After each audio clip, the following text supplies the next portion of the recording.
میرے رسول کریم علیہ السلام نے مومن کی قبر کا حال بھی بتایا. سنن ترمذی میں، صحیح ابن حبان میں حضرت ابو ہریرہ رضی اللہ تعالیٰ عنہ بیان کرتے ہیں کہ حضور صلی اللہ علیہ وسلم نے فرمایا جب میت کو قبر میں رکھا جاتا ہے تو اس کے پاس سیاہ رنگ والے اور نیلی آنکھوں والے 2 فرشتے آتے اور اس کو اٹھا کے بٹھاتے.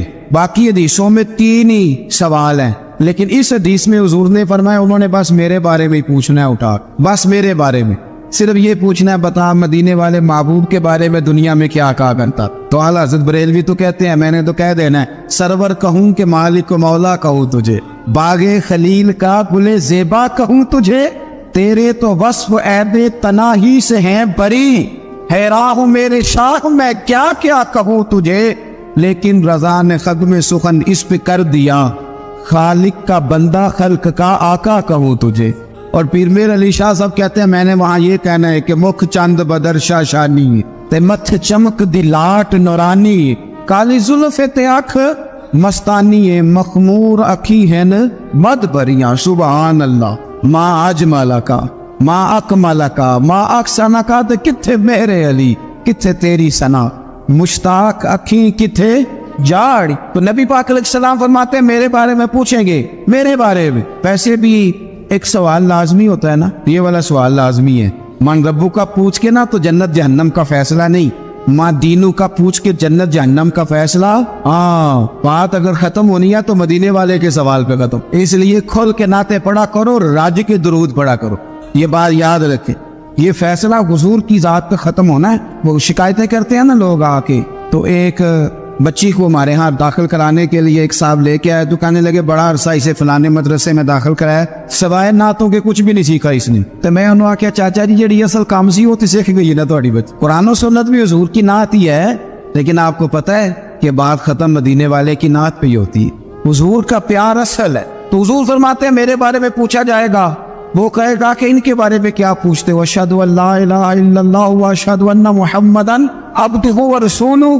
تو فرماتے ہیں پھر اسے نا ایک طرف کھڑکی کھولی جائے گی تو جہنم کا دروازہ دکھایا جائے گا اور اسے کہا جائے گا اگر تو سوالوں کے صحیح جواب نہ دیتا تو دوزخ میں جاتا، لیکن اب تو نے صحیح جواب دیے ہیں. تو حضور فرماتے ہیں اس کی قبر 70 گز چوڑی اور 70 گز لمبی کر دی جائے گی. مسجد میں اسی والے حال میں جگہ مل جائے تو بندہ بڑا سکھی رہتا ہے، اور صبح جائے بینک اور پہلی لائن میں موقع مل جائے تو بندہ بڑا سکھی رہتا ہے کہ میرا جاتے ہی کام ہو گیا. او خدا کے بندے، قبر بندے کی قبر، مکان اچھی سوسائٹی میں اچھا خستہ اور سستا مل جائے تو بندہ کہتا ہے کہ سودا بڑا بارے دا لب گیا، بھائی بڑا کمال ہو گیا، مزہ نہیں آ گیا. قبر 70 گز لمبی اور 70 گز چوڑی. اور یہ ترمذی شریف پڑھ رہا ہوں، بڑی مزیدار حدیث. نبی پاک صلی اللہ علیہ وسلم فرمانے لگے پھر اس کی قبر کو نور سے بھر دیا جائے. حضور کو پہچان گیا نا، قبر نور سے بھر دی گئی اور جب 70 گز لمبی کر دی گئی تو بڑے پیارے لفظ ہیں حدیث کے. حضور فرماتے ہیں وہ بندہ پھر فرشتوں سے ایک بات کہے گا، عربی میں بھی ہے اردو میں بھی ہے، وہ میرا دل کرتا ہے پنجابی میں بتاؤں.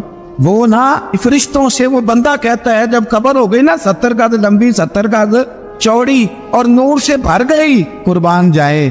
حضور فرماتے ہیں وہ مردہ وہ جو قبر میں پہنچا ہے، جب اس کی قبر کو یہ شان ملتی ہے تو فرشتوں سے پتہ کیا کہتا ہے، کہتا ہے میں گھر نہ دسا ہوا جا کے، یہ ذرا گھر نہ بتاؤں دوڑ کے، یہ ذرا میں اپنے گھر بتاؤں پا کے کہ اللہ نے بڑی خیر کر دی. اپنی اماں کو دسا ہوا، میں بچوں کو بتا کے ان کے موج بن گئی ہے، میں بتاؤں اپنی بیوی کو، بتاؤں اپنے بہن بھائیوں کو، میں گھر نہ دسا ہوا. قربان جائے میرے رسول کریم.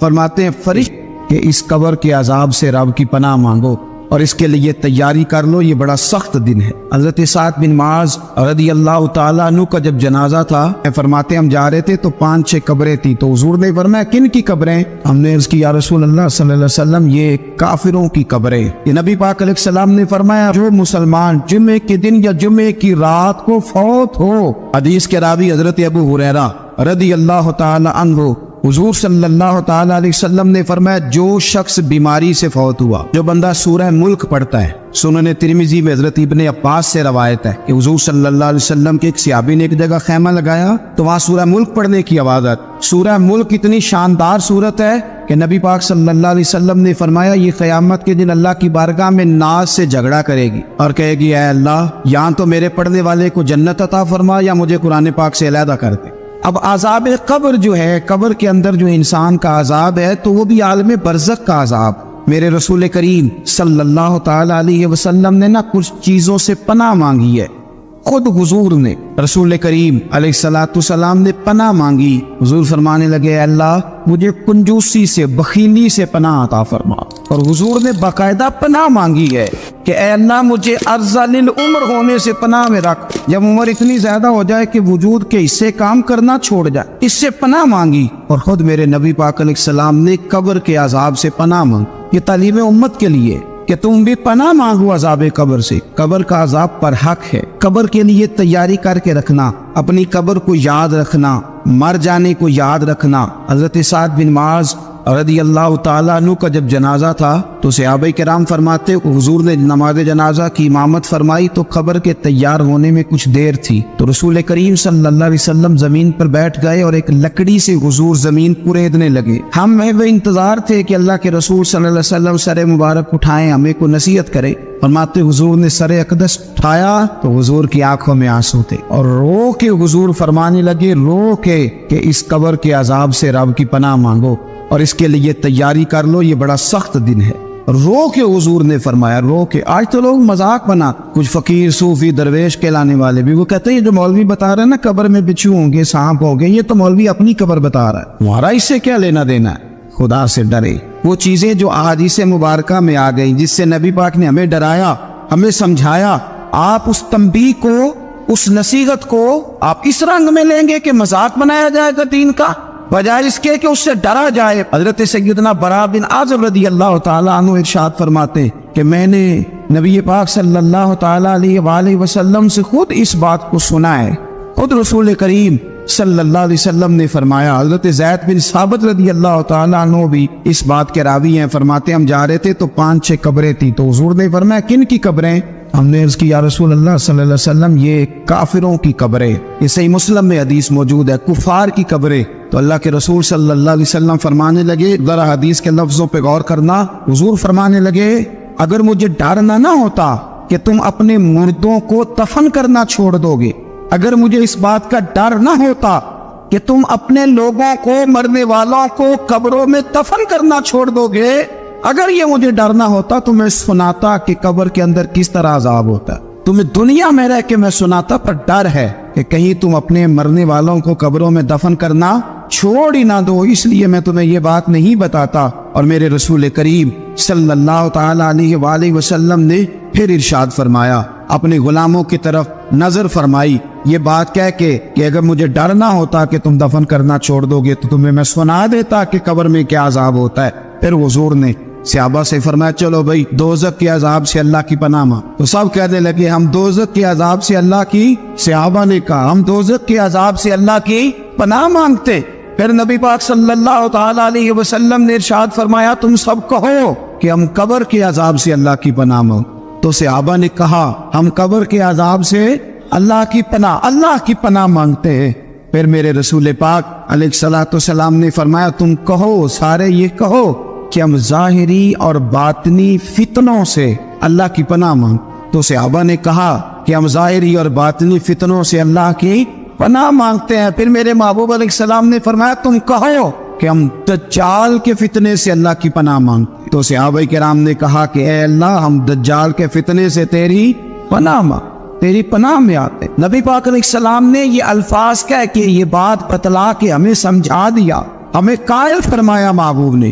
یاد رکھنا, اس بات کو اچھی طرح سمجھ لینا کہ اگر مجھے ڈر نہ ہوتا کہ تم اپنے مردوں کو دفن کرنا چھوڑ دو گے تو تمہیں بتلا دیتا کہ قبر میں کتنا سخت عذاب ہوتا ہے. میرے عزیز, کچھ لوگ ایسے ہیں جن سے عذاب قبر ہوگا ہی نہیں. میرے رسول کریم صلی اللہ تعالی علیہ وسلم نے ارشاد فرمایا کہ جو اللہ کے رستے میں شہید ہو گیا, سنن نسائی میں موجود ہے, اسے عذاب قبر نہیں ہوگا, بلکہ ایک حدیث میں تو فرمایا حساب کتاب ہی نہیں ہوگا, اللہ بغیر سوال جواب کے جنت عطا فرما دے. کچھ لوگوں کو نا لوگوں کی بخشش پہ بھی مسئلہ ہی بنتا ہے کہ کوئی بخشا نہ جائے. تو ایک صاحب کہہ رہے تھے جی یہ کیا معاملہ ہے کہ جمعے کو بندہ مر گیا یا فلانا ہو گیا تو اس سے حساب کتاب نہیں ہوگا, اتنے بڑے جرم لوگوں نے کی, اتنے پاپ, اور جمعے کو مر گیا تو بخشا جائے گا. تو میں نے کہا جرموں کا بھی اسے حساب اللہ لے لے گا, لیکن میاں حساب کتاب کی ڈیوٹی نہ اللہ کی ہے تو بہتر یہ ہے کہ اسی کے ہاتھ میں رہے, تو نہ اپنے ہاتھ میں لینے کی کوشش کر. سنن ترمذی کی حدیث, ہمیں پتہ نہیں کیا مصیبت ہے، ہمیں پتہ نہیں کیا مسئلہ ہے. ایک جنازے سے میں نکلا، آپ یقین کریں کبھی کبھی کلیجہ پھٹ جاتا ہے. میں ایک جنازے سے نکلا تو میرے ساتھ ایک بندہ جنازہ پڑھ کے نکلا تو کہنے لگا جی پیر صاحب دیکھیں آج کتنی دنیا آئی ہے، حالانکہ یہ بندہ اس طرح کا تھا، اس طرح کا تھا، اس طرح کا تھا. میں نے اسے کہا یار تجھے تو فکر ہی لاتی ہے کہیں جنت میں چلا ہی نہ جائے. تو اس طرح کرنا، جنت کے دروازے کے سامنے کھڑے ہو جانا ڈنڈا لے کے کہ میں نے نہیں جانے دینا. شرم آنی چاہیے ہمیں. اللہ فرماتے ہیں جنت اتنی چوڑی ہے جتنے زمین و آسمان ہے، اس کی چوڑائی زمین اور آسمان کے برابر ہے. تو ہم تو اپنے علاوہ کسی کو جانے نہیں دینا چاہتے جنت. اور بس کرے، جنت خدا کا فضل ہے. اور اللہ فرماتے ہیں میرا فضل میں جسے چاہتا ہوں عطا کرتا ہوں. یہ سنن ترمذی کی حدیث، اور اس کے راوی حضرت عبداللہ ابن عمر رضی اللہ تعالیٰ عنہ. نبی پاک علیہ السلام نے فرمایا جو مسلمان جمعے کے دن یا جمعے کی رات کو فوت ہو اس کو اللہ تعالیٰ قبر کی آزمائش سے محفوظ رکھتا ہے. جو جمعے کی رات فوت ہو جائے یا جمعے والے یعنی جمعے رات اور جمعے کی درمیانی رات چلا جائے یا جمعے والے، تو اللہ اسے عذاب قبر سے. تو میرے عزیز جو بندہ شہید ہو اس سے عذاب قبر نہیں ہوتا. جو آدمی جمعے کے دن یا جمعے کی رات چلا جائے اسے بھی عذاب قبر نہیں ہوتا. اور میرے رسول کریم صلی اللہ تعالی علیہ وسلم نے فرمایا جو بندہ ایک دن اور ایک رات، یہ حدیث صحیح مسلم میں، سنن ترمذی میں، مصنف عبدالرزاق میں موجود ہے، ایک دن اور ایک رات اللہ کی رضا کے لیے اسلامی سرحد پہ پہرا دے. میں اور آپ سوئے ہوئے ہیں لیکن وہ لوگ جو فوجی بارڈروں پہ کھڑے، دیکھو مدینے والے محبوب کس کس پہ کرم فرماتے. ساری عمر نہیں، 24-25 سال کی سروس نہیں، فرمایا ایک دن اور ایک رات اللہ کی رضا کے لیے جو اسلامی سرحد پر پہرا دے، مسلمانوں کو کافروں سے بچائے،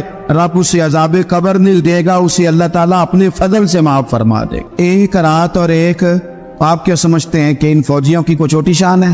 ان کا کوئی چھوٹا مرتبہ ہے؟ ایک دن اور ایک رات اگر یہ پہرا دیں تو اللہ انہیں اتنا انعام عطا کرتا ہے.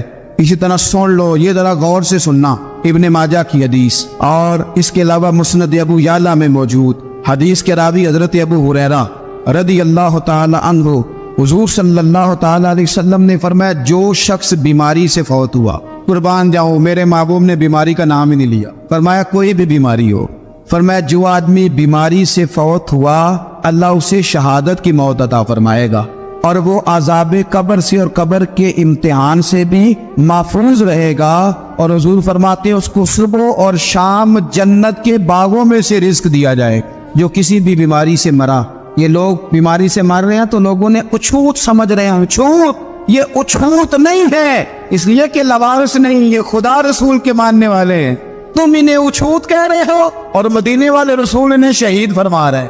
حضور نے فرمایا جو بیماری سے مرے شہید ہے، وہ قبر کی عذاب سے محفوظ رہے گا اور جنت کے باغوں میں سے اللہ رزق دے گا. لوگ کہتے ہیں دیکھو جی بڑا تانگ ہو کے دنیا سے گیا ہے، تو اس بندے کو بھی عذاب قبر نہیں ہوتا. اسی طرح جو بندہ سورہ ملک پڑھتا ہے، سنن ترمذی میں حضرت ابن عباس سے روایت ہے کہ حضور صلی اللہ علیہ وسلم کے ایک صحابی نے ایک جگہ خیمہ لگایا تو وہاں سورہ ملک پڑھنے کی آواز آتی، کوئی بندہ پڑھنے والا نظر نہیں آتا تھا. جب حضور کی بارگاہ میں عرض کیا تو فرمایا وہاں قبر تھی اور قبر کے اندر بیٹھ کے میرا صحابی سورہ ملک کی تلاوت کر رہا. اگر ہمیں خسرہ نمبر یاد ہو جاتا ہے نا اپنی جگہ کا، اور ہمیں پتا ہوتا ہے کہ میرے والا حصہ کتنے کروڑ کا ہے، اگر ساری کہانیاں ہمیں یاد ہوتی ہیں تو سورہ ملک بھی ہمیں یاد ہو سکتی ہے. موبائل پہ اس کو ریکارڈ کر لے پھر اس کو سنے کبھی بھی سورہ ملک میں. اور ہمارے سلسلہ عالیہ میں تو سورہ ملک وظیفہ ہے. ہمارے الوظیفۃ الکریمہ میں اعلیٰ حضرت نے لکھا ہے کہ رات کو سورہ ملک اور سورہ یاسین کے بغیر سونا نہیں. سورہ ملک اتنی شاندار صورت ہے کہ نبی پاک صلی اللہ علیہ وسلم نے فرمایا یہ قیامت کے دن اللہ کی بارگاہ میں ناز سے جھگڑا کرے گی اور کہے گی اے اللہ یہاں تو میرے پڑھنے والے کو جنت عطا فرما یا مجھے قرآن پاک سے علیحدہ کر دے. اے ایمان والو بہت سارے گمانوں سے، بہت سارے خیالوں سے بچو. فرمایا بعض گمان بھی، بعض خیال بھی گناہ ہیں. کیسے بچے؟ فرمایا ولا تجسسوا، یہ جاسوسی چھوڑ دو، یہ کسی کی باتوں، چھپی ہوئی باتوں کو تلاش کرنا چھوڑ دو. اس سے تم گمانوں سے بچو گے، وسوسوں سے بچو گے، خیالات سے بچو گے. نفسیاتی طور پر جو لوگ پاک صاف ہوتے ہیں نا ان کی زندگی مطمئن ہوتی ہے. بہت زیادہ مال دولت وجاہت شہرت کے باوجود جو لوگ نفسیاتی طور پر کسی میل کچیل کا شکار ہوتے ہیں، ذہنی طور پر، وہ ساری صلاحیتوں کے باوجود بھی کمزور، بے چین اور بے سکون رہ جاتے ہیں. زندگی میں گمان، سوچ، اپنی نفسیات کو ہمیشہ اچھا رکھیں. کبھی بھی اپنے آپ کو الجھاؤ کا شکار نہ ہونے دیں۔ جس آدمی نے سکون لینا ہے اس نے بھی یہاں سے لینا ہے، اپنے اندر سے۔ جس نے مطمئن ہونا ہے اس نے بھی خود بخود ہی ہونا ہے، اور جس شخص نے بے سکون رہنا ہے اس نے بھی خود بخود ہی رہنا۔ میرے نبی کریم علیہ السلام نے اپنے صحابہ کو مطمئن زندگیاں فراہم کی، اطمینان بخش رویے حضور نے دیے۔ آپ غور فرمائیں گے کہ غریب ترین صحابہ بھی جب کوئی ان سے پوچھتا تھا کیفیت کیا ہے تو وہ کہتے تھے الحمدللہ، اللہ نے ہمیں نبی کریم کا غلام بنا دیا ہے۔ اب ہم خود اپنے آپ کو اتنا نفسیاتی طور پر کمزور کر لیتے ہیں، سوچ سوچ کے کہ فلانا بڑا ہو گیا ہے میں چھوٹا رہ گیا ہوں، فلاں آدمی آگے نکل گیا ہے میں پیچھے رہ گیا ہوں۔ یہ چیز انسان کو کمزور کرتی ہے۔ انسان اگر یہ تصور کر لے کہ جو میرے حق میں بہتر تھا میرے رب نے مجھے عطا کر دیا ہے، اسے سکون نصیب ہوتا ہے، پھر نفسیاتی مسائل ختم ہوتے ہیں۔ بڑے بڑے سمجھدار لوگوں کو کالا جادو ہو جاتا ہے، اور بڑے بڑے عقل مند لوگ ہوتے ہیں جن کی بھابھی انہیں نظر لگا دیتی ہے۔ بڑے بڑے سمجھدار لوگ ہوتے ہیں کہ جن کی دکان کے آگے کوئی تعویذ پھینک جاتا ہے۔ بڑے سمجھدار لوگ ہیں لیکن وہ چھوٹی چھوٹی باتوں سے اتنے کمزور ہو گئے کہ سام سے ڈرتے ڈرتے رسیوں سے بھی ڈرنا شروع کر دیا۔ رسیوں سے، وہ جی میں صبح کل چل رہا تھا تو میرے پیچھے کوئی چل رہا تھا تو میں نے کہا سایہ ہوگا آپ کا، وہی ساتھ چلتا ہے۔ ایک حدیث ہے ترمذی شریف کی، اسے یاد کر لیں، بڑا نفع دے گی۔ میرے نبی کریم علیہ السلام نے فرمایا اگر ساری دنیا مل کے بھی تیرا نقصان کرنا چاہے تو جب تک رب کی مشیت نہ ہو تیرا نقصان ہو نہیں سکتا۔ ختم ہو گئی بات، باہر آ جائیں اس چیز سے۔ اور فرمایا سارے زمانے کے لوگ مل کر تیرا نفع کرنا چاہیں تو جب تک اللہ نہ چاہے وہ تیرا کوئی نفع کر نہیں سکتے۔ نقصان بھی اللہ کی مشیت پہ ہے، نفع بھی اللہ کی رضا پہ ہے، تو پھر آپ بلا وجہ لوگوں کو دیکھ کر ٹینشن کیوں لیتے ہیں؟ پریشانی کاہے کی ہے؟ آزمائش کس بات کی ہے؟ اپنے آپ کو سکون دیں، اپنے آپ کو مطمئن کریں، کہیں رب بڑا ہی مہربان ہے، اس نے جہاں اچھا سمجھا ہے وہاں اس نے مجھے رکھا ہے۔ اپنے ذہن کو اطمینان دیں، سکون دیں۔ میرے نبی کریم علیہ السلام کی پوری حیات مبارکہ میں آپ کو شکوہ نہیں ملے گا کہیں بھی۔ حضور یتیم پیدا ہوئے، کتنی دفعہ آپ کو کتابوں میں ملتا ہے کہ حضور روئے ہوں کہ میرا باپ ہوتا تو ایسے ہوتا، میری اماں ہوتی تو ایسے ہوتی۔ ہم روز نہیں روتے۔ نبی کریم صلی اللہ تعالی علیہ وسلم نے اپنی زندگی ساری آزمائشوں میں گزاری۔ کہیں آپ کو محسوس ہوتا ہے کہ نبی کریم صلی اللہ علیہ وسلم کسی کے پاس بیٹھے اور فرمایا آؤ میں تمہیں اپنے دکھ سناؤں؟ ہمیں تو مسئلہ بن گیا ہے، ہم لوگوں نے اپنے آپ کو غیر مطمئن بنا لیا ہے۔ ہم ان ساری چیزوں کی ڈیمانڈ کرتے ہیں جو ہمارے مالک نے مناسب نہیں سمجھی ہمیں دینی۔ ہمیں اپنے آپ کو مطمئن کرنا چاہیے، سکون میں رکھنا چاہیے۔ اگر آپ تھوڑا سا اپنے آپ کو سکون دیں، اطمینان دیں، کہیں الحمدللہ، اللہ تبارک و تعالی جہاں جس کو چاہتا ہے وہاں اسے بٹھا دیا کرتا ہے۔ پھر ہم لوگوں کا منصب چھیننا چاہتے ہیں، حسد کرتے ہیں، بغض پیدا ہوتا ہے، عداوت پیدا ہوتی ہے، نقصان ہوتا ہے۔ فطری طور پر جو صلاحیت اللہ نے دی ہوتی ہے ان کو بھی زنگ لگ جاتا ہے، زنگ لگنے لگتا ہے ان سب چیزوں کو جو اللہ نے اپنے فضل سے ہمیں دی ہوتی ہیں۔ تو بات کو یاد رکھیں، زندگی میں آپ مطمئن ہو جائیں کہ رب کریم نے جو دیا ہے وہ کمال ہی دیا ہے، کمال ہی۔ حضور کی ایک زوجہ محترمہ تھی تو ان کے ہاتھ ذرا لمبے تھے، مومنوں کی ماں۔ بعض خواتین نے ان سے کہا کہ لمبے ہاتھوں والی، ہم بنا لیتے ہیں نا یہ بھی بات کہ اس کا ناک موٹا ہے تو اس کی آنکھیں چھوٹی ہیں تو اس کے کان بڑے ہیں تو اس کے ہاتھ کیسے ہیں، تو کہا لمبے ہاتھوں والی۔ تو وہ پریشان ہو گئی، نبی کریم علیہ السلام تشریف لائے، کیا ہوا؟ عرض کی یا رسول اللہ مجھے لمبے ہاتھوں والی کہتے ہیں۔ تو حضور فرمانے لگے یہ پریشان ہونے والی بات ہے کہ خوش ہونے والی بات؟ یا رسول اللہ کیا مطلب؟ فرمایا تو کہہ کہ رب نے لمبے ہاتھ اس لیے دیے ہیں تاکہ میں سخاوت زیادہ کر سکوں، میں سخاوت زیادہ، یہ جو میرا چہرہ ہے نا، یہ جو آپ کا چہرہ ہے، یہ آپ کی چاہت ہے کہ اللہ کی؟ فی ای صورت ما شاء رکبک، اللہ فرماتے جیسے میں نے چاہا ہے ویسے تجھے بنایا ہے۔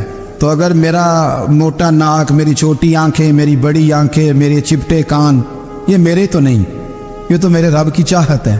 مجھے اپنے موٹے ہونٹوں سے نفرت کرنی چاہیے کہ اللہ کی چاہت سے پیار کرنا چاہیے؟ مجھے اپنے کالے رنگ پر پریشان رہنا چاہیے کہ رب کی چاہت پر مجھے پیار آنا چاہیے؟ اللہ کی چاہت پر پیار کر، یہ چاہت ہے اللہ کی، یہ چاہت ہے۔ تو اللہ کی چاہت سے محبت کر۔ تو پریشان ہو رہا ہے فلانے کا رنگ ہو رہا ہے تو میرا کالا ہے، فلانے کا مکان بڑا ہے تو میرا چھوٹا ہے، فلاں بڑی گاڑی میں کیسے بیٹھ گیا؟ بھئی اللہ نے چاہا تھا بیٹھ گیا، اللہ نے میرے لیے سائیکل پسند کی ہے، مجھے الحمدللہ کہہ کے سائیکل پہ بیٹھنا چاہیے۔